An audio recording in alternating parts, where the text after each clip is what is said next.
Welcome back to another episode of the STL Real Estate Roundtable podcast. I'm joined here by a very special guest today, Alicia Cop.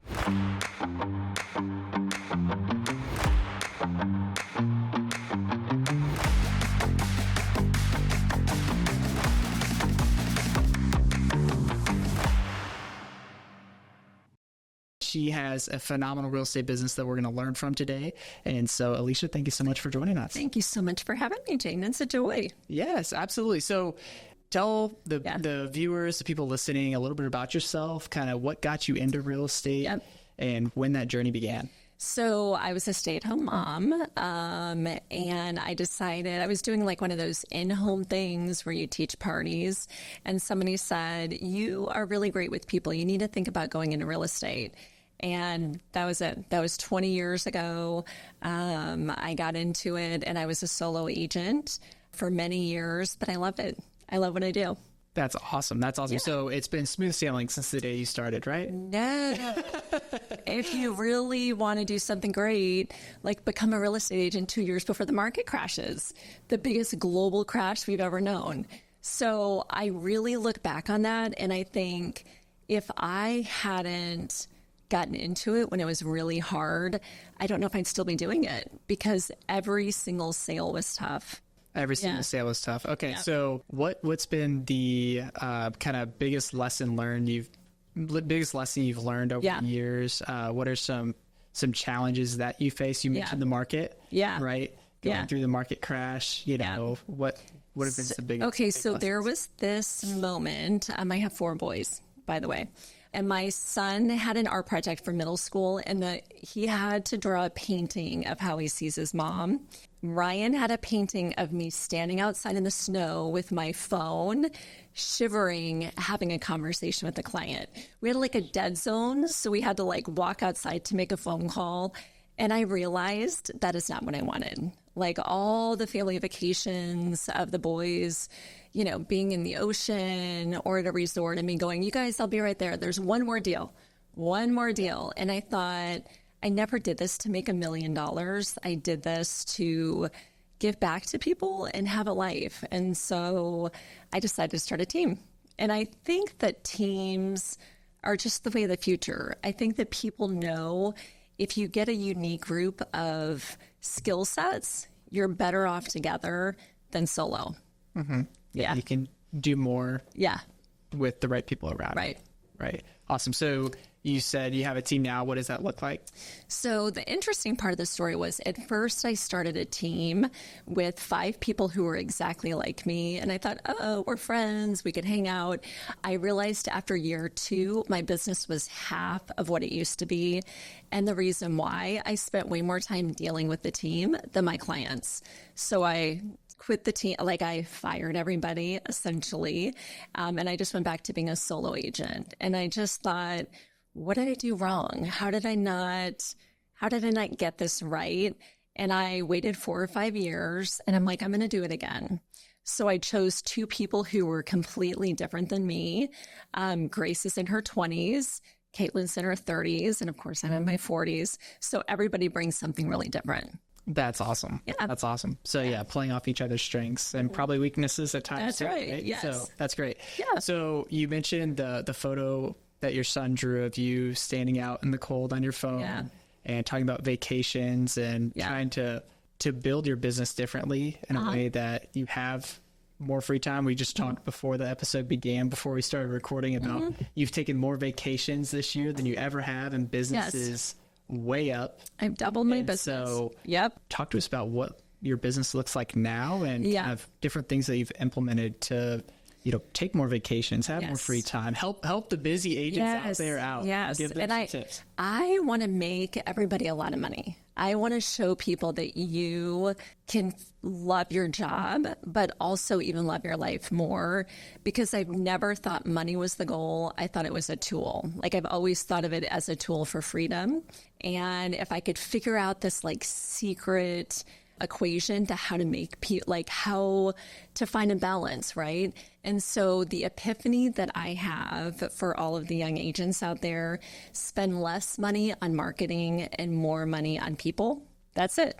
Like, that's the secret equation. And so what I started doing was all of these ads, all of this fancy stuff that I had put all this money into, I stopped doing all of it, and I just started doing client appreciation events. And I just started giving back to people, and no kidding, the very next year I tripled my business. Yeah, so I just doubled down on giving back to people, and that looks like photo events for people's Christmas pictures, anything I can think of to say thank you to the people who helped me do what I do. That's what I wanted to implement. Mm-hmm. So client appreciation events, you mentioned photos. Yep. Anything else? So we've done a lot of different events. Like any chance we like back to school goodies for our clients. This year we're going to be doing a custom bakery, not just like the inexpensive pies, but like a custom bakery.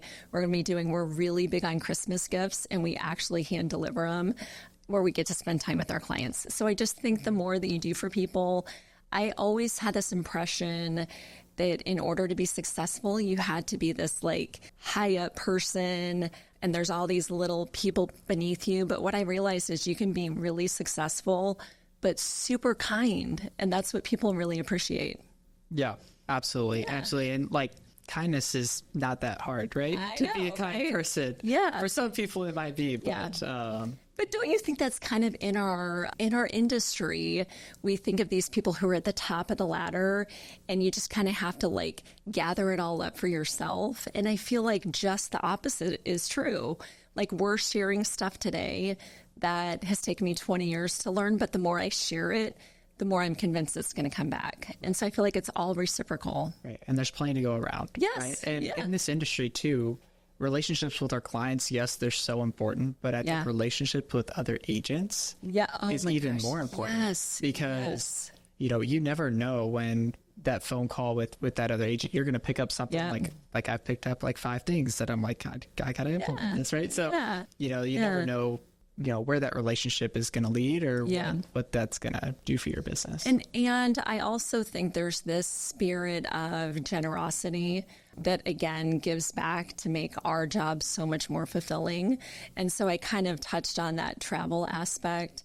I have never, ever been able to go on more trips in my life than I have this year, but it's because I choose my clients wisely.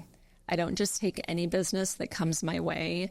It's very selective. I'm not the agent for a lot of people, and that's okay because somebody else is. But the people that I work with are really loyal because I've given back to them. Yeah. So who is your ideal client? Well, that's it. I mean, we've gotten a lot of business from social media. We really double down on video. We're in almost all of our listing videos.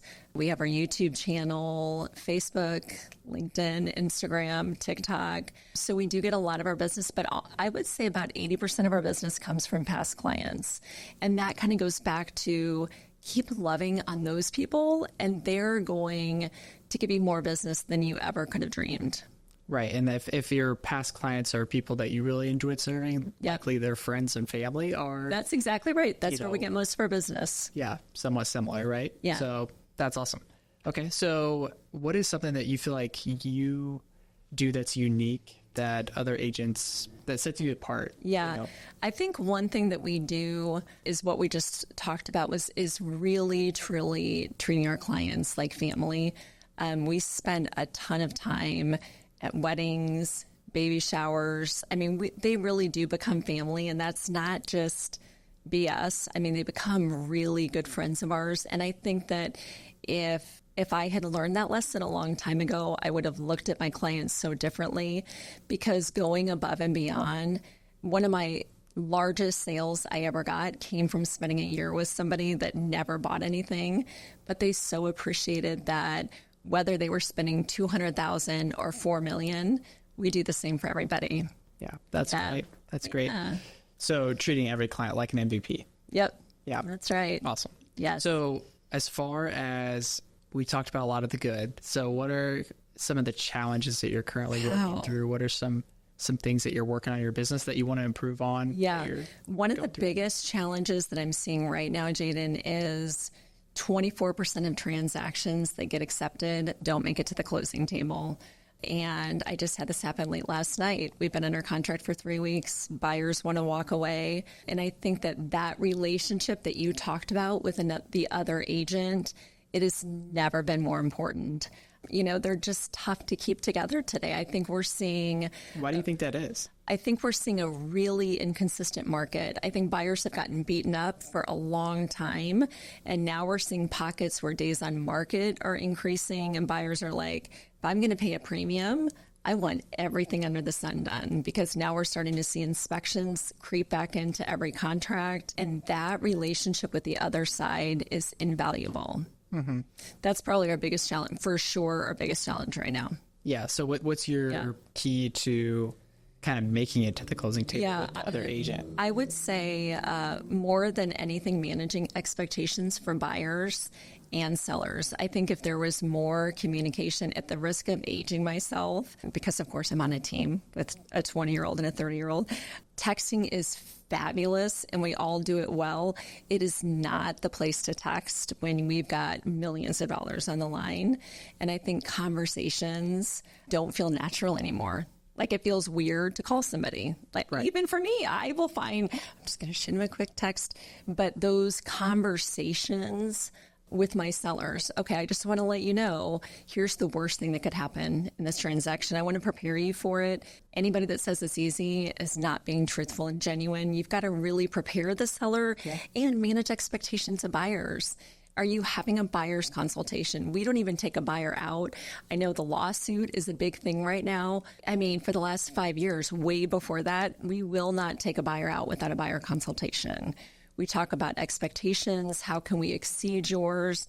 That makes a huge difference, because then I can say to you, an inspection is not the opportunity to look at every single thing under the sun and all of those other things that can end up killing a contract. Right. Yeah. You talk about the deal killers and different things like that. And like, if these things come up, I'm definitely going to educate you on it. Yeah. I'll have contractors and people. That's exactly right. Reach out to you to set things up, make it life easier for you. And I also really believe if we're okay with letting the business go. Yeah. If I meet a buyer and they do not have realistic expectations, I have many times said, you know what? I don't think I'm going to be able to exceed your expectations, but I know a couple of other agents who would love to meet with you. I am 100% okay with it. Yep. Sometimes the best deals you do are the ones that you don't. That's exactly right. Right? Yes. So, and as far as like just communication with agents, I feel like it's a very low barrier to entry in this industry. And so setting yourself apart, what I found in my short time, obviously you're much more seasoned than me, but what I found is it's not that hard to set yourself apart. Like, if you follow through on what you say you're going to do, you set expectations with clients, you are good with communication with your clients and other agents, like you're going to do just fine. Like, do the work, and the business is so simple. It's just all about relationship. People work with people they know, like, and trust, and build relationships, pour into your people, which you've said time and time again. Yeah. And you're going to do just fine. So what do you think is the biggest challenge you're seeing right now? For agents or for both clients? Okay. So agents, I think there's a lot of noise, and agents that get caught up in the noise are ones that are going to struggle. The business is still the business. Yes. Like, if you do the work's going to take care of you. Yep. If you're lead generating on a daily basis, if you're pouring into people and adding value, not just asking for business, then your business is going to thrive. But if you're taking every excuse to complain about the market or what's going on in the industry, then that's when you're going to see your business slip. And I think you bring up an excellent point about the systems that work. So I don't want anyone to misunderstand about me gallivanting all over the world, which I've been fortunate enough to do this year. But there's also a season of work. Yes. Like, there is a season of head down, build your business. And if you are the first one there and the last one to leave, that's what it looks like. And I think there's got to be space for both, because it wasn't always, I'm going to be gone at least a week out of the month traveling. We shouldn't apologize, because we make the same amount of money that doctors and attorneys do. That spend half their life going to college. Right. We are super fortunate in that way. And so what I have seen is that easy button is the first one that agents like to hit. there's not an easy button. If I can't tell you how many times I had people message about, are you looking for somebody on your team? Are you looking for any new help? It's because people think if they're on a team, everything's going to be given to them. And then but I'll tell you, that's not how you build that muscle. No. You got to like get in the mud and get rejected. I mean, this is something that would surprise people. My first 2 years, I was in the deficit by $40,000, in the negative. And we get this idea that like, you're going to be driving a Porsche within 4 years with the fancy clothes. And, you know, they see me in these multi-million-dollar houses. That's a slow burn. Right. You know, that's not we're going to get into this and make $200K the second year you're in it. Yeah. And I think there's a bit of a misunderstanding with that. Absolutely. Absolutely. And while, yes, it is possible, right? Yeah. To have success right away. And some agents do, but you're right. You know, if they have the right mentorship, if they have the right coaching and they do the work, then yes, it's absolutely possible. But and I admire them. If you could do it and you were out there right now and you did it, amen to you. Like, I think it's amazing when agents do it. It was far from that for me. Right. And, you know, look where you are today, right? It's probably a huge testament to what you went through is part of the reason why you're at where you are today. Yes. So another thing that I think a lot of agents struggle with, especially agents that sell a lot of real estate, is they don't treat their business like a business. Yes. They sell a lot of real estate. They make a lot of money, but they don't keep any of it. Yes. Right? Because they can't control their expenses. They spend money on things that they don't really need, and they don't track the return on that investment over time. Yes. And so there's a lot of agents that I talk with that, they sell a lot of real estate, but they're broke. They are broke. They can't pay their bills. That is such a solid point. If I could go back and tell my younger self one thing, it would be exactly what you just said. Going back to my point of spending less, but investing in relationships more. If you have no money right now, meet somebody for coffee. Anytime you are in front of somebody, that's how you're going to make money, whatever that is. And I'm not knocking systems or paying for leads, whatever somebody needs to do. But I can tell you the real money is being in front of people. That doesn't cost money. And your point about the client appreciation, our fall event is Saturday. I think we're spending almost nothing because we have vendors supporting us. So there is such wisdom in what you said about choosing carefully where your money goes. And you need to be socking your money away right now. That's what agents need to be doing because the people can feel desperate. You know how when you're around somebody and you're like when I walk into a store and someone's following me, I'm like, I don't even want even more. I don't even want it, right? But people can feel desperate. So don't be desperate, whatever that means. And if you've got a bank account full of money, you're okay letting that sale go. Yep. Or that client. 100%. 100%. Yeah. So what's the vision for your business? Like you look out 3 to 5 years, where do you want to be? I am super happy with where I am. I would love for us to continue to keep growing in video, but I think more than anything, making an impact in the community. You know, we talked about giving back. Yes, right? Before we shared so many golden nuggets before we started. Like, were we recording? There's something to be said about giving back. I hope that people would always say about me that I am giving way more than I'm taking. That's always my goal. I hope I'm remembered for that. And I hope that I'm remembered for being kind. And in this brief period where people are under a huge amount of stress, that I made it just this much better. And that's the vision of my team. That's what I want to keep making people feel like, is that they're seen and that we make it just a little bit better and we make them a lot of money. You know what I thought of whenever you just said that is you either bring energy to every room you're in or you take it. Yes. And that, what you just said, right? You just bringing positivity to every interaction, leaving every situation better than you found it. I think that kind of goes in line with what you just said. And, you know, if any of us think about one of the most difficult times, whether you've lost somebody or you've had a tragedy, you've been in the hospital, somebody's really sick, think about that one person that just went so far out of their way to be kind. You'll never forget it. Like, you can think of it like that. You can think of what they did, the note they wrote, the meal they brought, whatever they did to show up for you. That's what we get to do every day in real estate, it's hard. It's hard to sell a home. It's hard to buy a home. It's hard to do them simultaneously. But we have such a gift to step into that space and do things that are so above and beyond what would be asked of us through a contract. It's not rocket science being a real estate agent. Yeah. Most people can do it. What's rocket science is what kind of impact are you going to leave after the sale? 100%. 100%. Clients for life. Yep. Right? That's right. Yeah. So you have a passion for giving back. You want to make an impact on other people. What's your favorite part about this life that you build with your career in real estate? I think that it's seeing, after 20 years, it's now seeing these generations of clients that trust me with their family and their friends, and just seeing the impact, like the ripples that I've been able to make, that I'm certainly not worthy of any praise. I just feel like that part of it, that touching people's lives, I wouldn't trade it for anything. That's so good. Yeah. This is a good question. If you weren't doing real estate, if you weren't a real estate agent, what would you be doing? That is a great question. I've always loved kids. So kids are my heart, and I would for sure be a teacher. So anytime I go into a presentation, there's little ones, I always say, I'm a real estate agent in mom clothing. And so I'll have to focus on you, because I want to get on the floor and play with the kids.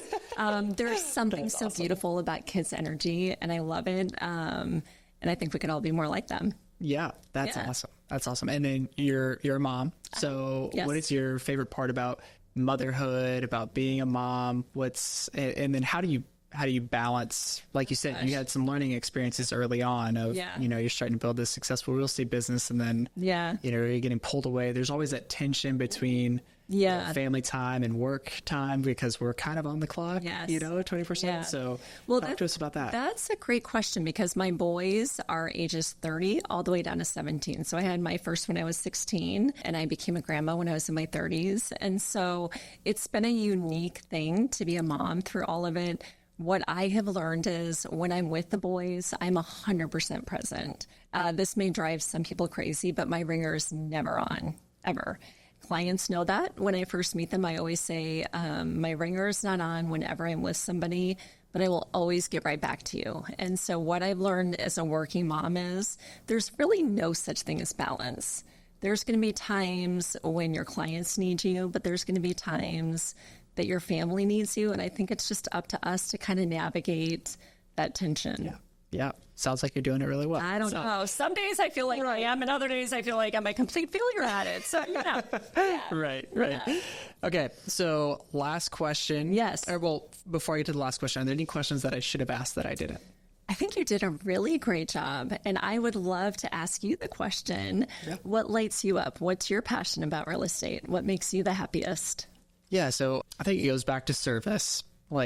Yes, I am a hyper-competitive individual. Anyone that knows me knows I hate to lose at anything. Oh, yeah. And so getting into real estate, I know that it's a very competitive industry. There's thousands of agents for people to pick from. And for someone to choose me is something that I do not take lightly.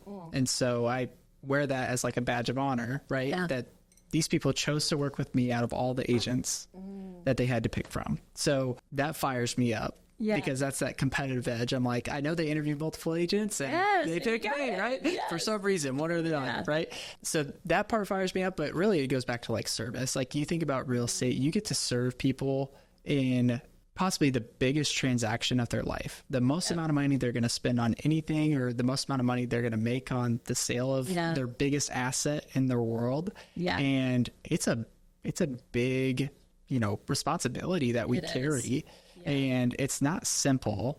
There's a lot of people that think it is, but there's a lot that goes into this. If you're a professional, if you provide a high level of service for clients. And so getting to be a part of that monumental moment for people that they might only do 4 or 5 times throughout their life. Right. Is huge. And so, it's an honor, and then getting to be a part of their world for birthday parties and anniversaries and their vacations, and they're tagging you in things that they see on your social media. You just have that constant back and forth with people that you've created this bond for life with, which is awesome. And you touched on one thing I thought was so helpful, and it rang true for me, and I would love to share it. Another thing that I wish I would have done a long time before I did was hire out to my weaknesses. I didn't have an assistant until I had been an agent maybe for 10 years. And now, I mean, genuinely, it's worth its weight in gold. If you can be financially responsible from the beginning, I would have a transaction coordinator. That is a given. I don't think anybody who's an agent should be touching paperwork. It's a waste of time. And the minute that you can figure out what your time value is, it changes the whole game, right? And so I had gone to a seminar and I realized that my hourly rate is $395 an hour. And I thought, I need to be hiring out a whole lot more. Very next year, I doubled my business. And so if you can do it in a responsible way, if you can have an assistant in the office to take care of the things so I can just be sitting here with you, game changer. Absolute game changer. So much leverage. And then you get your time back at home with vacations and dinner time and family time and all those things, right? Yeah. You can have your phone off. That's right. And it's okay. My phone's always off. Yeah. It's okay. Right. You got the ringer playing field. Yes. You're good. Yeah. Awesome. Cool. Well, last question I like to end every episode with this is, I believe that readers are leaders. So what is the most impactful book that you've read? It could be a podcast. Podcasts are included. Okay. Most impactful book that you've read. It can be personal, business oriented, anything. Chris Voss. Are you familiar with him? He's the FBI negotiator. I think I have it up here. Oh, do you have it up here? Never Split the Difference. Yeah. I had to make a horribly difficult phone call last night. And when I told people their whole transaction was ending after being under contract for 3 weeks, I actually pulled up one of his videos to be able to share really tough news. He is a game changer, and it's because it's all about relationships, right? He teaches us how to read people, how to listen better and talk less. If anybody has not read that book, I mean, bar none, my favorite. Never Split the Difference by Chris Voss. Awesome. Well, Alicia, thank you so much for being on the podcast today. I know that I learned a lot, and I know that the people watching and listening will as well. It has been my pleasure, and I learned a lot from you. You're obviously great at what you do. I'm thrilled to be here. Awesome. Yeah. All right. We'll see you in the next episode.